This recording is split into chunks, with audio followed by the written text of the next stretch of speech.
Hi, my name is Nathan Lee, and I am an 11th grader at Northwood High School. And this is my project. This is my research about a project, and it's called a procedural generation platform to create randomized gaming maps using 2D model and machine learning. So I'll be going through the problem that I'm facing and the solution I propose for the problem, and some experiments that can I guess just prove the viability of my program and any future development and conclusions. So let's begin with the problem I want to solve. So I am a programmer and more specifically a video game developer. And I make all sorts of different things for video games like images and code and user interface. But the most tedious aspect of the video game development to me is making a fun and original map, because it's very time consuming and it's very difficult to when I started developing a new video game, I began to face a challenge of making a large scale map or level for the game. And once I finished it, I wasn't really satisfied with the results because it was very awkward. So that's why I want to propose my solution, answer set programming. So what is answer set programming? Well, answer set programming is or ASP in short, is a form of declarative programming language, which basically means that you're telling the program what are the ground rules to achieving a goal. And instead of directly telling the program how to do it, like imperative programming, which so using like sorry, using declarative programming languages, you can get some different results. So it results in more randomized answers. So my project proposes a solution to the map making problem as I use answer set programming to create a program to procedurally generate maps for a video game. And I also want to talk about procedural content generation. So it's a concept that's mostly this is a concept that's used in video games, and it is used to randomly generate things like maps, obstacles, and enemies. And so my program uses answer set programming to create procedurally generated maps for my game. So how I use ASP. So first of all, I started by implementing the ASP to my game, and I set some ground rules for how the maps are generated. Initially, it creates a layout of the entire map, so you can see how the different rooms, which are indicated by the spheres, are connected with the arrows. So, and these are the layout of the map. And they correspond to each of these sections in the actual maps. And yeah, so after generating the layout of the map, it will start randomly. It will start placing tiles on the actual map.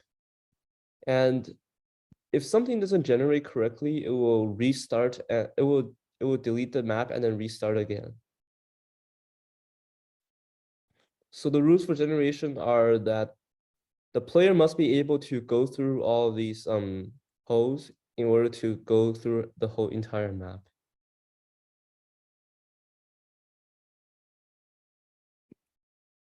So why did I make this? Well, the purpose is to solve the problem that I mentioned earlier about the difficulty and time-consuming property of map making.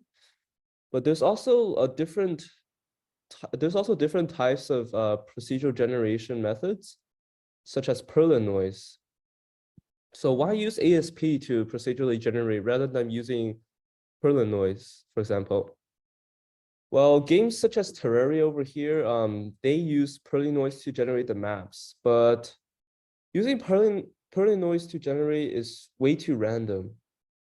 Because for games like Terraria, you can modify your surroundings.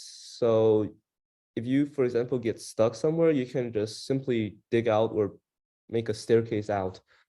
But for my game, you cannot modify the surroundings. So the map has to be playable from the start. And I want to ensure that. So using ASP, if you set some ground rules for how the map has to generate, then you will never be stuck or soft locked.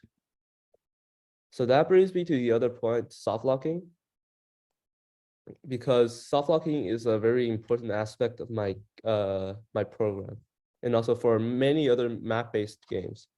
So what is soft locking? Soft locking in video games refers to a state where progress within the game becomes impossible without the game crashing, freezing. And it's also caused by a bug or glitch inside the game. And for example, in this scenario, the player seems like it reached the end goal, or Mario, um, but it's in fact stuck because of a bug, and the player cannot progress any further without crashing the game manually. So this is especially important to take into consideration for my program, because we need to ensure the program doesn't always generate levels that doesn't have soft locks. And part 3, the experiment. So in order to test the program's reliability, I allowed it to generate around 10,000 maps and store the data of each generated maps. So we have the total time it took for the program to generate a single level. ASP solve time is the time it took to generate like all the tiles, because as I mentioned earlier, the program first generates the map and then generates the program first generates the layout of the map and then generates the actual map. And the satisfiable count is the number of times that a room has been generated successfully. And unsatisfiable count is the times that a room was not generated correctly. And the room count is the number of rooms in each map. And I will talk about their significance through a demo right now.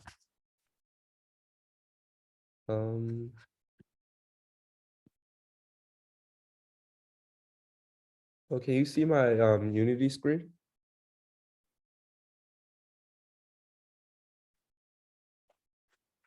Okay, great.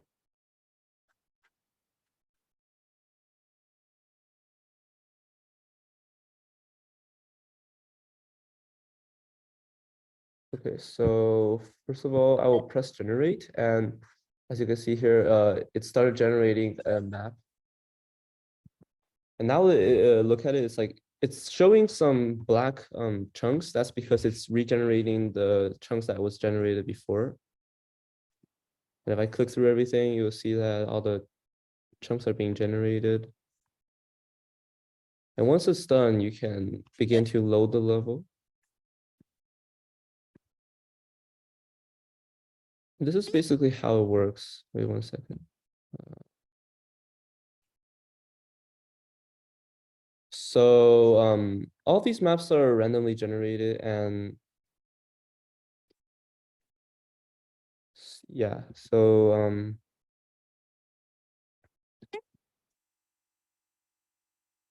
and some of these maps are they have some certain problems that I discovered within the data collection.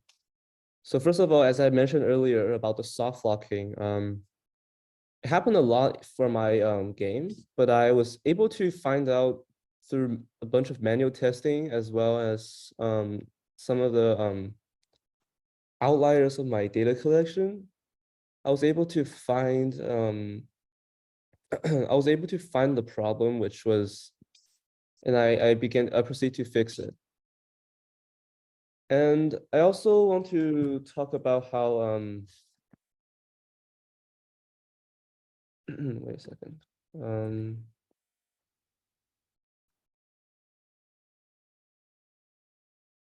And so for example here, the unsatisfiable count is actually directly correlated to the total time it took for the level to generate. And that is because the program sometimes gets stuck within like the generation screen, and it would try to find a possible solution to the map, but it will always be unsatisfiable because of certain problems, and it will go on for some even went on for around 10 minutes. So the solution I propose for that is that I found the average time for the level to generate, which was around 25 seconds. So I used the 25 seconds so I just kind of assumed that each level would take about 1 minute to generate. And I basically set a time limit. So if the program runs for over 1 minute, then it will just start over. And in the future, I will be trying to fix all the issues that I encountered through all the data that I collected. Because as I mentioned earlier, there were definitely some issues, and this program isn't completely perfect. But using the data collection, I can very easily find out some of the problems that exist within my program. I also want to make the program adaptable to other games, such as so basically I wanted to adapt to other games that has different gameplay than I wanted to adapt to different games such than mine because I wanted to benefit other video game developers as well. I hope more and more video game developers realize the potential of this very niche programming language, because the answer programming has a really great potential for procedural content generation, and I hope more people use it. And also I also want to mention like some of the issues I faced was that answer programming does not have a lot of resources, so it was really difficult to troubleshoot any bugs I faced through the development of my program. But yeah, because it like nobody really knows about it, and there was just not a lot of resources, and all the current resources are really hard to understand. So yeah, that's basically it. Thank you for listening, and here's my contact information.